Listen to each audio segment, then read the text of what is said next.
Dans certaines archives qui circulent aujourd'hui dans les milieux religieux et intellectuels, une intervention attire particulièrement l'attention. Il s'agit d'une réflexion de l'érudit sénégalais Oustaz Bahram Diop qui évoque la figure d'un dirigeant religieux très influent dans le monde musulman contemporain, Ali Khamenei, le guide suprême de Iran. Dans cette intervention, Oustaz Bahram Diop ne se contente pas de parler d'un simple dirigeant politique. Il invite plutôt à réfléchir sur la place des guides religieux dans l'histoire du monde musulman. En effet, depuis les débuts de l'islam, les savants et les guides spirituels ont toujours joué un rôle essentiel dans l'orientation des communautés. Ils ne sont pas seulement des enseignants, mais aussi des références spirituelles et morales. Dans différentes régions du monde musulman, ces figures ont marqué leur époque par leur savoir, leur engagement et leur influence.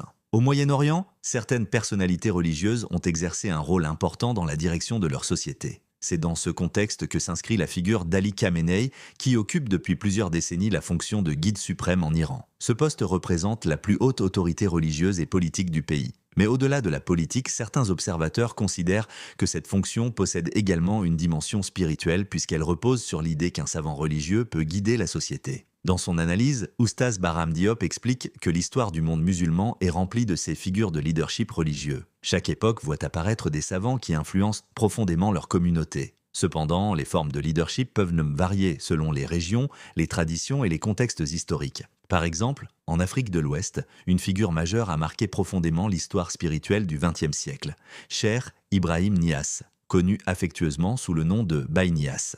Ce grand savant et guide spirituel sénégalais a joué un rôle immense dans la diffusion de la tariqa tijaniya à travers l'Afrique et le monde. Son enseignement a attiré des millions de disciples et a contribué à renforcer la spiritualité islamique dans de nombreuses communautés. Contrairement à certains modèles de leadership religieux associés au pouvoir politique, Baye Niasse a surtout marqué son époque par son enseignement spirituel, sa sagesse et sa capacité à rassembler. Il a insisté sur l'importance de la connaissance, de la purification du cœur et de la recherche sincère de Dieu. Aujourd'hui encore, son héritage continue d'inspirer de nombreux musulmans à travers le monde. Les conférences, les écrits et les témoignages sur sa vie permettent de mieux comprendre l'importance des guides spirituels dans l'histoire de l'islam. C'est dans cet esprit que certaines interventions d'érudits contemporains, comme celle d'Oustaz Bahram Diop, invitent à réfléchir sur les différentes formes de leadership dans le monde musulman. Selon lui, chaque société développe ses propres modèles d'autorité religieuse. Certains guides sont principalement des enseignants spirituels.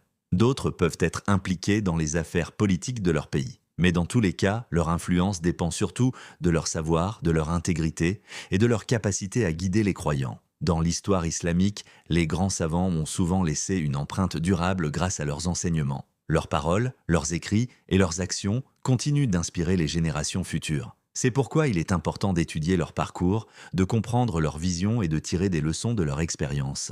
Pour les jeunes générations, ces exemples montrent que la connaissance et la spiritualité peuvent jouer un rôle essentiel dans la transformation des sociétés. Les figures comme Baye Niasse rappellent que le véritable leadership religieux repose avant tout sur la sagesse, la sincérité et le service de la communauté. Aujourd'hui, dans un monde marqué par de nombreux défis, ces valeurs restent plus importantes que jamais. Les enseignements des grands savants de l'islam peuvent aider les croyants à renforcer leur foi et à mieux comprendre leur rôle dans la société. Les archives et les témoignages qui nous parviennent aujourd'hui sont donc précieux. Ils permettent de préserver la mémoire de ces figures importantes et de transmettre leur héritage aux générations futures. Et peut-être que c'est là l'une des grandes leçons de l'histoire islamique. Les véritables guides ne sont pas seulement ceux qui exercent un pouvoir. Ce sont surtout ceux qui éclairent les cœurs, transmettent la connaissance et rapprochent les croyants de leur Seigneur. C'est pour cette raison que l'étude de la vie et des enseignements de figures comme Cheikh Ibrahim Niasse reste essentielle pour comprendre la richesse et la profondeur de la tradition islamique.